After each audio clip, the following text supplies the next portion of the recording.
So I didn't know I was looking like Pigpen from Snoopy. But it's all right because I had my pocket knife and I had my mace. I see this guy next to me, kind of like looking pretty sorry too. He's got a cape made out of a red garbage bag. Not a regular slap, he backhand him. Pop!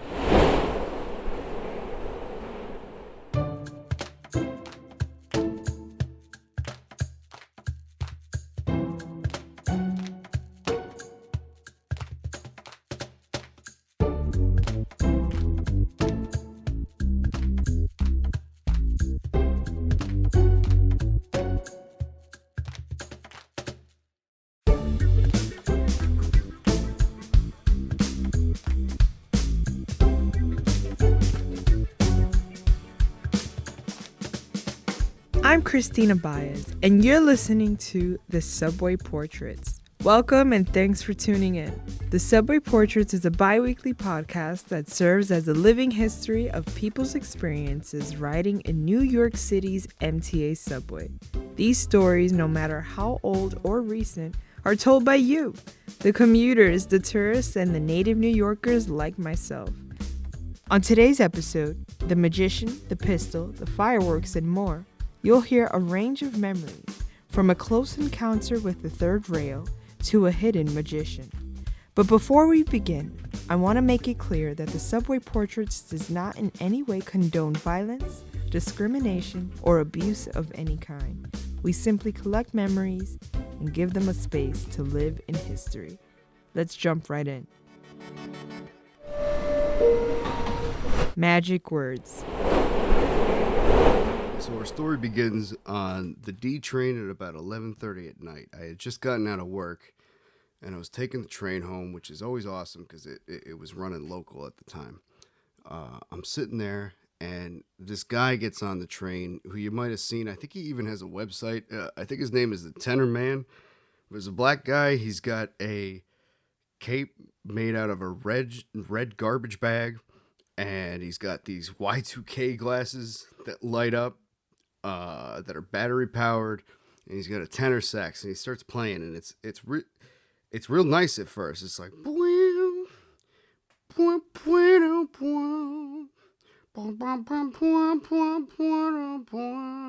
it felt very, very New York City, you know. He's tooting away, and it starts to go downhill pretty quickly. I can't even describe. At one point, he starts playing "Pop Goes the Weasel," like, and there are these across from me. There are these like hefty, Goombalini soprano type dudes who I assume are from Staten Island, but I don't know. It's a Saturday night on the D train. You know who knows? But they start kind of heckling the guy. So eventually the heckles get so loud that he stops playing, and he looks at them and he says, "You don't like it? Fine. I will exit the train." And he walks up to the door and stands there with his hands behind his back. And he says, "By the way, did I tell you I also do magic? Open sesame." And then that was, the thing had beeped, so he knew when the doors were going to open, and it goes bing bong and lets him out. And that was it was pretty funny, we all kind of like, ha, whatever. Thank God he's gone with his "Pop Goes the Weasel" fucking nonsense. And unbeknownst to everyone, he crept into the other entrance of the same car and pulls out his saxophone and goes, "Abracadabra, motherfuckers!" And starts ripping on his saxophone, just completely nonsense. And I lost my shit. I grabbed whatever was in my wallet. It was like a $5 bill. And I gave it to him afterwards. And we're all laughing. And he goes, "That was a nice trick." Yak Attack. So I had to take the one train home in the morning from Brooklyn. The night before, I had been out at a friend's birthday party and got really messed up, and then ended up staying out at actually the birthday girl's at her house. But then the next morning, was just feeling it, and had to take what ended up being like an hour and a half long subway ride back. So I'm on the one, and I'm like starting to feel really sick and just trying to keep it together. And I see this guy next to me, kind of like looking pretty sorry too, just like, probably, early 20s dude. And he ends up like opening the door and going between the cars while the train's moving and just vomiting, and just does it like a bunch of times, and then just like kind of like lays down between the cars and rides for like a bunch of stops. And then just as he got out, I just couldn't do it anymore. So I bailed out of the train and like went to the end of the platform and just yacked, and then got back on the train, and was able to make my way home. Light 'em up. All right. I was on the D train going back home, Coney Island, and then like a bunch of little young motherfuckers, like 4 or 5 of them. They were like 14, 15 years old.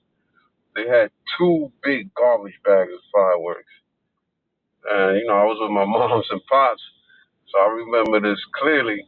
They were talking shit, and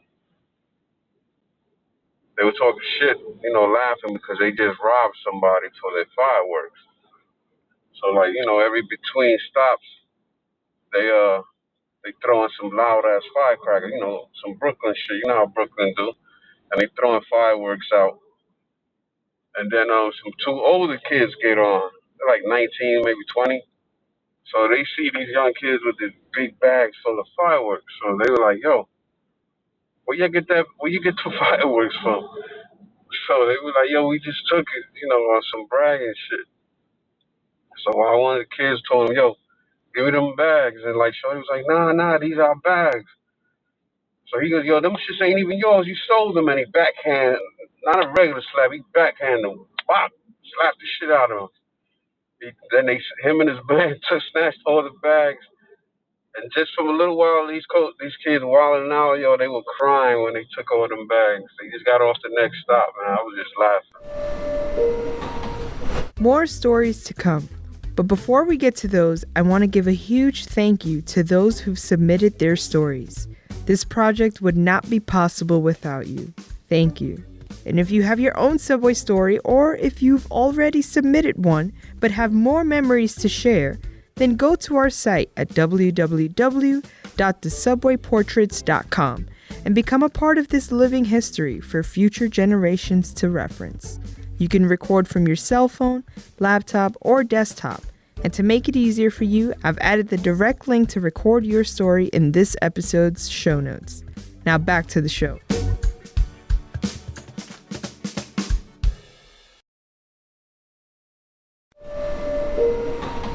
Welcome to the Gun Show. I'm on the L train. It's a Friday night. I think it was 1999. I was coming home from hanging out with my friends in the city, and I got on the L train, Brooklyn bound, on 14th Street, Union Square, to get off on East 105th Street. So I decided to get on the last cart of the back of the train. Reason being is, for those that take the L train, knows that if you're getting off on East 105th Street, the projects, to sit in the last cart because it's basically right there by the stairs, by the exit to get out of the train station. So that night, it must have been like 1 o'clock in the morning, maybe. At that time, there were no yellow cabs that would go to any of the boroughs, especially Brooklyn. As much as I tried, as much as I would say, "Listen, I'll give you a 50 if you could just take me to Brooklyn," they didn't want to go. They were scared. I don't blame them. But at the same time, it sucked for me because as a female at that time, it's a little dangerous. Even though it's dangerous for a man, but I feel like it's more dangerous for a female. But it's all right because I had my pocket knife and I had my mace, which is all I needed. So I'm sitting in the last cart, and the cart was Not as empty as I thought it would be, but it was a little, it was fairly, empty. It was okay. Let's just say if it had 10 people, it was a lot. There were two gentlemen, one sitting across from each other, and they started arguing. All of a sudden, one guy stood up, and as he stood up, his jacket opened, and I see a gun in his waist. And they start arguing back and forth, back and forth. The guy reaches for the gun. And I have to say, I've never been scared in my life the way I was scared that day. Because I thought, oh my God, this guy is going to shoot this one. And after he shoots him, he's going to shoot everyone in this cart and me because we were witnesses. I just started praying. I didn't know what to do. I never told this to anyone, not even my mom, especially my mom or my dad. I didn't tell my brother, never told anyone that.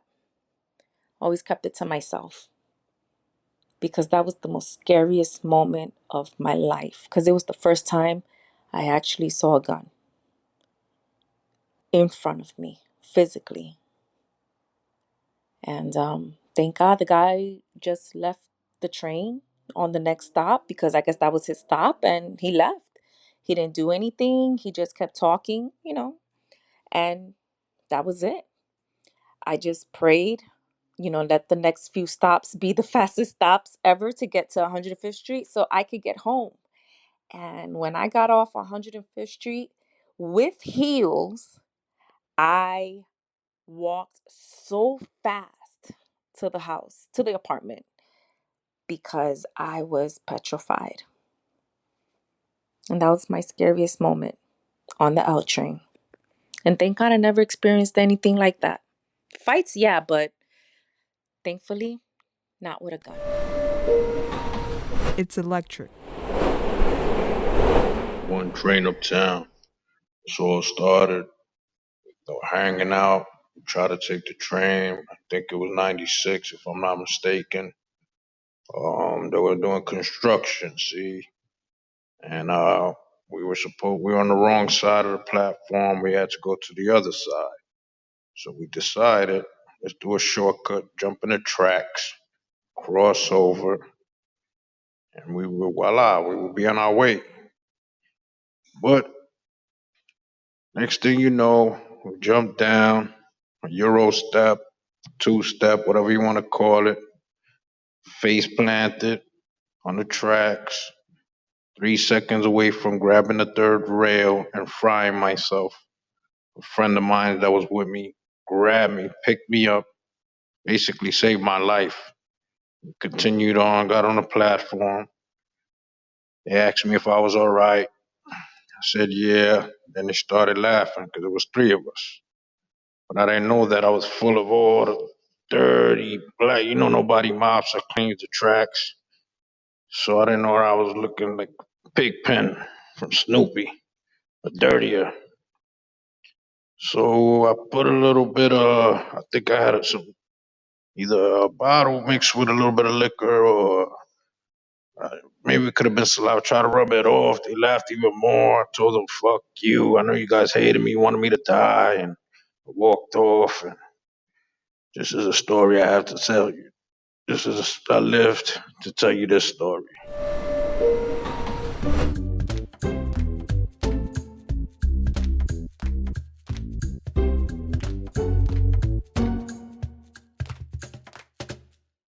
Tune in every other Sunday to hear real stories told by real people.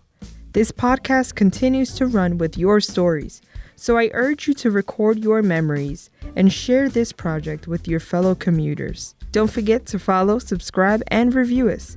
Thanks for listening, and ride with us until next time.